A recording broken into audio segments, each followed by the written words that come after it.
Hello everyone, welcome to my channel. তো আজকেও চলে আসলাম চিকেনের একটি দুর্দান্ত রেসিপি নিয়ে। তো চলো রেসিপিটি জেনে নিই। তো ফার্স্টেই এখানে চিকেনটা ম্যারিনেট করে রেখে দিয়েছিলাম, আর এখানে আলু আর পেঁয়াজটাকে টুকরো করে কেটে নিয়েছিলাম। তো এইদিকে আমার বোন চিকেনটাকে ভালোভাবে ভেজে নিচ্ছিল।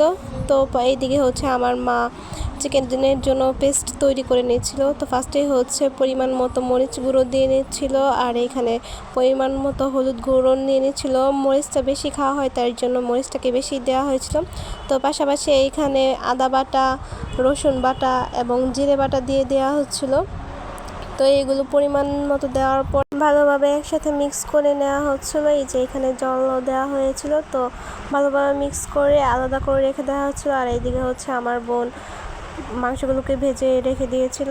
এখানে আলুটাকেও ভেজে নিচ্ছিল আস্তে আস্তে। তো এখানে পরিমাণ মতো তেল দিয়ে সেখানে তেজপাতা, গরম মশলা আর পেঁয়াজ কুচি দিয়ে হালকা করে নেড়ে নিচ্ছিল। তো নাড়াচাড়া শেষে আমার বোন মুরগির জন্য করে রাখা পেস্টটাকেও দিয়ে দিচ্ছিল, এবং পেস্টটাকে ভালোভাবে নেড়ে চেড়ে মশলাগুলোকে একসাথে মিশিয়ে নিচ্ছিল। দেন আমার বোন এখানে একে একে করে আলু এবং ভেজে রাখা মাংসগুলোকে দিয়ে দিচ্ছিল। তো মাংসগুলোকে দেওয়ার শেষে আমার বোন কিছুক্ষণ নেড়ে চেড়ে নিচ্ছিল, মশলাগুলো যেন মাংসের গায়ে লেগে যায়, সেক্ষেত্রে একটু বেশি সময় নিয়ে নাড়াচাড়া করছিল। তো নাড়াচাড়া শেষে আমার বোন এখানে পরিমাণ মতো জলও দিয়ে দিচ্ছিল। যেহেতু ওই দিন বাড়িতে অনেক মেহমান ছিল, তো বাকি ক্লিপসগুলো আর নেওয়া হয় নাই। তো এতটুকু পর্যন্তই আমার ক্লিপস নেওয়া হয়েছিল।